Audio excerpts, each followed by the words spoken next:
आज हम बात करेंगे सीईटी के बारे में। सीईटी का सिलेबस क्या है, सीईटी का एग्ज़ाम पैटर्न क्या है और कौन कौन सी एग्ज़ाम के लिए लागू है, और सीईटी करने पर हम कौन कौन से एग्ज़ाम को क्रैक कर सकते हैं या सीईटी की सहायता से किन किन को एग्ज़ाम में हेल्प मिल सकती है, इसके बारे में बात करेंगे। ठीक है, तो सबसे पहले देख लेते हैं इसमें समान पात्रता परीक्षा ये किसके लिए, स्नातक के लिए, जिसने 15वीं पास के बाद, ठीक है ना, ग्रेजुएशन करने के बाद के लिए, स्नातक के लिए है। और क्या है, 150 प्रश्न आएंगे, 300 मार्क के, मतलब एक प्रश्न 2 नंबर का आएगा और 3 घंटे का पेपर होगा, ये याद रख लेना। दूसरी बात देखो, नोट के अंदर इनके इसमें देखो आप, पहला क्या है कि सभी प्रश्न बहुविकल्पी होंगे, मतलब आपको ऑप्शन बेस्ड सभी क्वेश्चन मिलेंगे और सभी प्रश्नों के अंक समान होंगे। और दूसरा क्या है, अपने पास अपने लिए जो इन्फॉर्मेशन है ना, वो सबसे बेस्ट ये है कि यहाँ पर क्या है, नकारात्मक अंक, नेगेटिव मार्किंग नहीं है। आप सारे प्रश्न करना, सारे के सारे एक भी मत छोड़ना, क्योंकि नेगेटिव मार्किंग नहीं है। ठीक है, तो सीईटी के अंदर ये है। अब सिलेबस की बात देख लेते हैं, इसमें क्या क्या सिलेबस है। तो सिलेबस में देखो, इसमें देखो, भारतीय राष्ट्रीय आंदोलन पर विशेष बल के साथ राजस्थान और भारत का इतिहास, मतलब राजस्थान और भारत का इतिहास दे रखा है। राजस्थान का इतिहास, कला, संस्कृति, साहित्य, परंपराएं, विरासत, भारत का भूगोल, वो ये राजस्थान और भारत के भूगोल, कल्चर और हिस्ट्री की बात, हिस्ट्री हो गई। ठीक है, इनके बारे में बताया। फिर आपको सामान्य हिंदी, अंग्रेजी, कंप्यूटर और समसामयिक घटनाएं, मतलब आपको करंट दी जाएगी। इसी के साथ ही देखो, तार्किक विवेचना, मानसिक योग्यता, मतलब जीके जीएसटी कुल मिला के, ठीक है, जीके और जीएस दिया जाएगा। ये पूरा का पूरा सिलेबस अगर आपको याद हो ना, ये पूरा का पूरा सिलेबस है पटवारी के लिए।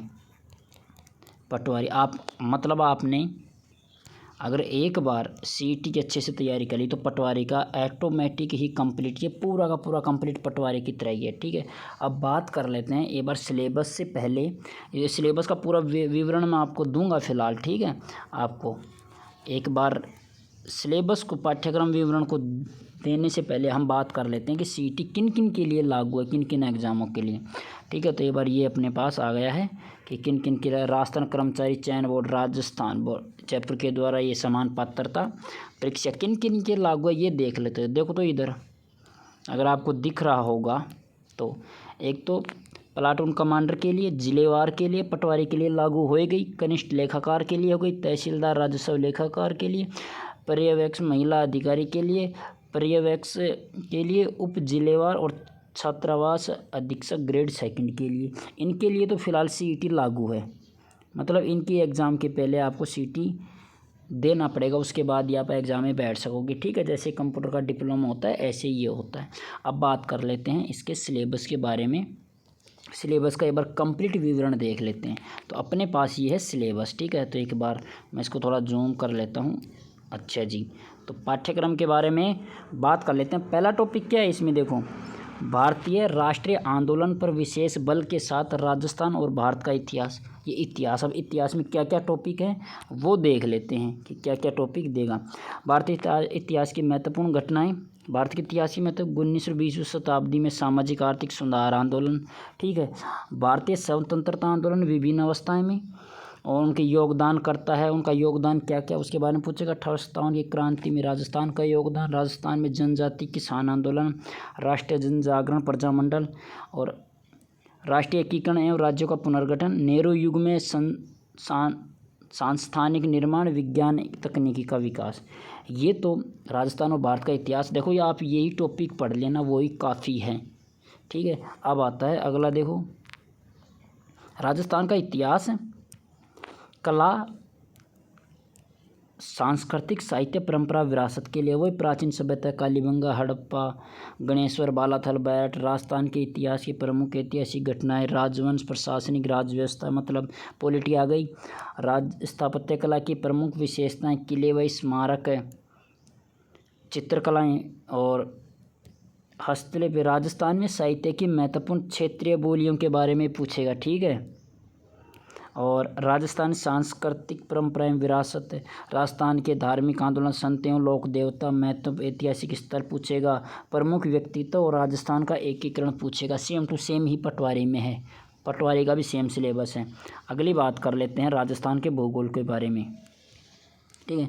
वो भारत का भूगोल में ये देखा वही पठार मरुस्थल मैदान के बारे में पूछेगा, जलवायु के बारे में पूछेगा, मानसून, प्रमुख नदियाँ, बांध, झील, वन्य जीव अभ्यारण्य के बारे में, प्रमुख फसलों के बारे में, प्रमुख फसल क्या क्या हैं, गेहूँ, कपास, गन्ना, चाय, कॉफ़ी, प्रमुख खनिज के बारे में, ऊर्जा संसाधन, प्रमुख उद्योग, राष्ट्रीय राजमार्ग परिवहन के बारे में पूछेगा। ठीक है, तो ये थे अपने पास इसका सिलेबस। अगला देखो राजस्थान का भूगोल के बारे में, क्योंकि अभी हमने क्या पढ़ा था भारत का भूगोल, थोड़ा और इसको जूम कर लेते हैं तो ये आ गया राजस्थान का भूगोल। राजस्थान के भूगोल में वही है, वही खनिज पूछेगा, वही तो देख लो क्या क्या पूछ रहा है। भूआकृति प्रदेश, जलवायु दशाएं, मानसून, जलवायु प्रदेश, अफवाह तंत्र, झीलें, सागर बांध वही पूछता है। वनस्पति पूछेगा, वन्य जीव जंतु अभ्यारण्य, मृदाएं, रबी खरीफ फसल पूछेगा।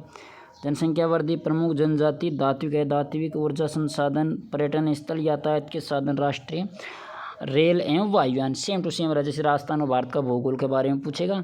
और अगला देखो राजस्थान पर विशेष बल के साथ भारतीय राजनीतिक व्यवस्था, कुल मिला के ये है कि पॉलिटी ऑफ इंडिया के बारे में पूछेगा। अब इंडिया के बारे में क्या क्या वही अपने एक तो आर्टिकल में मौलिक अधिकार देखो इसमें दे रखा है, इसमें मौलिक अधिकार है, डीपीएसपी है, फंडामेंटल ड्यूटीज़ है, फंडामेंटल राइट है अपने पास। ठीक है, संविधान सभा, भारतीय संविधान की विशेषताएं, राष्ट्रपति, प्रधानमंत्री, मंत्रिपरिषद, संसद, उच्चतम न्यायालय, संघीय एवं राज्य का कार्यपालिका के लिए महालेखा परीक्षा, मुख्य सूचना आयुक्त, लोकपाल, राष्ट्रीय मानवाधिकार आयोग, स्थानीय स्वशासन, पंचायती राज के बारे में पूछ लेगा।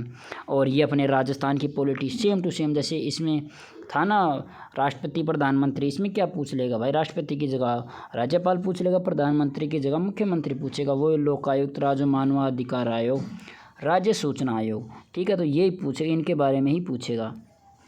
तो ये भूगोल के बारे में हो गया और पॉलिटी के बारे में, ये टॉपिक पढ़ लेना, यही काफ़ी। और काफ़ी क्या ये कंप्लीट हो ही गया इसमें पॉलिटी, और पॉलिटी में बच्ची क्या गया इसमें। अगला देख रहे तो भारत की अर्थव्यवस्था के बारे में पूछता है। तो एक मिनट इसको मैं जूम कर देता हूँ।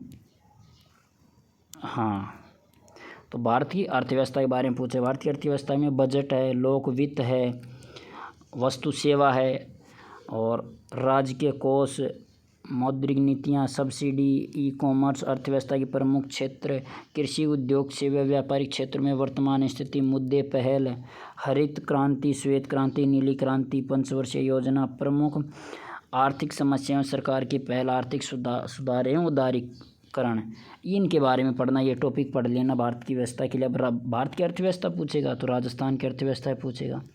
तो राजस्थान की अर्थव्यवस्था के लिए वही राजस्थान की खाद्य व्यावसायिक फसलें, वर्ध सिंचाई, नदी घाटी परियोजनाएं, बंजर भूमि, सूखा क्षेत्र विकास परियोजना, इंदिरा गांधी नहर परियोजना, ये तो पूछेगा, इसके बारे में तो ज़रूर पूछता है। फिर उद्योगों का विकास पूछेगा, गरीबी एवं बेरोजगारी, अवधारणा, प्रकरण, कारण, निदान, वर्तमान, फ्लैगशिप योजनाओं के बारे में पूछेगा। और कल्याणकारी योजना, महात्मा गांधी राष्ट्रीय ग्रामीण रोजगार गारंटी अधिनियम, मनरेगा के बारे में पूछता है। ठीक है ना, तो ये आप पढ़ लेना। तो अर्थव्यवस्था देख लिया हमने, राजस्थान और भारत की अर्थव्यवस्था के बारे में पूछेगा। अब आता है विज्ञान एवं प्रौद्योगिकी, इसके बारे में पूछता है। राजस्थान एवं प्रौद्योगिकी, संचार क्या होता है, रक्षा प्रौद्योगिकी, विद्युत धारा, ऊष्मा कार्य एवं ऊर्जा, आहार पोषण, स्वास्थ्य देखभाल, संक्रामक है, संक्रामक के लिए, पर्यावरण, पारिस्थितिकी परिवर्तन, जैव विविधता, जंतु एवं पादपों का आर्थिक महत्व, कृषि विज्ञान के लिए, विज्ञान एवं प्रौद्योगिकी विकास राजस्थान के विशेष संदर्भ में, भौतिक एवं रासायनिक परिवर्तन, अम्ल, क्षार, लवण, ब्लीचिंग पाउडर, खाने का मतलब कुल मिला के ये आ गया कि साइंस भी आ गई। ठीक है ना, साइंस भी, नॉर्मल साइंस भी पूछ लेगा इसमें। और कुछ प्रौद्योगिकी, सूचना संचार प्रौद्योगिकी के बारे में पूछ लेगा। अगला देखो ये अपने पास क्या आ जाता है, ये आता है रीजनिंग और लैंग्वेज के बारे में पूछ रहा है। ठीक है, अब देखो रीजनिंग में क्या क्या पूछ रहा है, चेंज कर लेता हूँ मैं कलर। हाँ, ये तो क्या दिखेगा, ये सही है। ये रीजनिंग के बारे में पूछे। रीजनिंग के बारे में वही एनालॉजी पूछेगा, वही क्लासिफिकेशन, वही alphabet, passage, blood relation, coding decoding, direction, sitting arrangement, input output, number ranking, making judgement, logical arrangement of word. और ये मिसिंग टर्म के बारे में पूछ लेता है, मैथमेटिकल ऑपरेशन, एवरेज, ये आ गया अपने पास। देखो ये तो यहाँ तक तो क्या पूछ रहा है, यहाँ तक पूछ रहा है ये अपने रीजनिंग ठीक है। और इससे आगे कहाँ से, ये यहाँ से पूछ रहा है ये मैथ, और मैथ भी कौन सी, अर्थमेटिक वाली, एडवांस नहीं है ठीक है, क्योंकि कंपटीशन में अर्थमेटिक क्या आती है। देखो मैथ में क्या क्या पूछ रहा है इसमें, देखो ये फर्स्ट एवरेज रेशियो आ गया, area of triangle, circle, ellipse और स्क्वायर सिलेंडर आ गया, परसेंटेज आ गया, SI का मतलब होता है सिंपल इंटरेस्ट, और CI का मतलब होता है कंपाउंड इंटरेस्ट आ गया।